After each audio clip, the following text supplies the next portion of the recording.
Classified by authority of the SCP Foundation Overseer Council, this document and all associated documents are the property of the SCP Foundation, and are subject to the classification requirements and restrictions therein.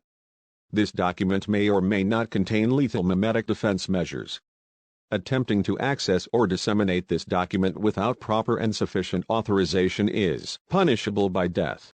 Item number 6740 Containment Class, Safe, Disruption Class, Dark, Risk Class, Notice, Special Containment Procedures. SCP-6740 is contained within its location of discovery. Due to that location being within an active Foundation site, no external containment procedures are required. Pursuant to the terms of Ethics Committee Memorandum 9.14.19a, access to SCP-6740 is permitted to any Foundation personnel with appropriate clearances to be working within Site-19. Individuals who desire to enter SCP-6740 must sign in with the desk clerk at the entrance to the 7th subterranean level of the E-Wing. Description: SCP-6740 is an extradimensional spatial incursion manifesting within the unused offices on floor E7B of Site-19, specifically in the office formerly occupied by the now-defunct Office of Personnel Arrangements.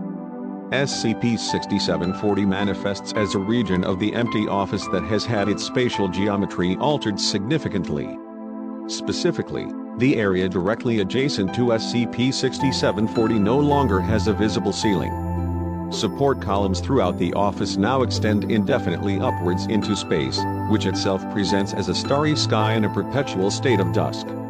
On the far end of the former Office of Personnel Arrangements is the entrance to SCP-6740 proper. A large, white doorway in an ornate frame in the shape of a horned stag situated into the wall that previously separated the main floor space of the office with an adjoining storage room. The doorway is the only access point to SCP-6740. Attempting to enter SCP-6740 through any other means, such as scaling one of the office walls, is impossible, as SCP-6740 is simply not present beyond the wall unless entered through the main door. Beyond the door is SCP-6740 proper, an expansive mausoleum constructed out of polished marble tile with iron fixtures. The full size of SCP-6740 is impossible to determine. SCP-6740's inner dimensions appear to increase over time. Despite its expansive size, research indicates that it is impossible to become lost within SCP-6740. Individuals who wish to leave SCP-6740 will quickly find themselves at the mausoleum's exit. The contents of the vaults within SCP-6740 have been a point of some uncertainty. While the total number of vaults has thus far been impossible to ascertain, it is currently recognized that every vault thus far catalogued within SCP-6740 has been the vault for a deceased member of Foundation staff, a civilian contractor working with the Foundation, a member of D Class, or an individual identified to have perished during the containment or containment attempt of another anomaly. Radiographic analysis indicates that there are humanoid figures within each of the vaults, though the exact nature and makeup of those figures is unknown, and the vaults themselves have thus far been impossible to open.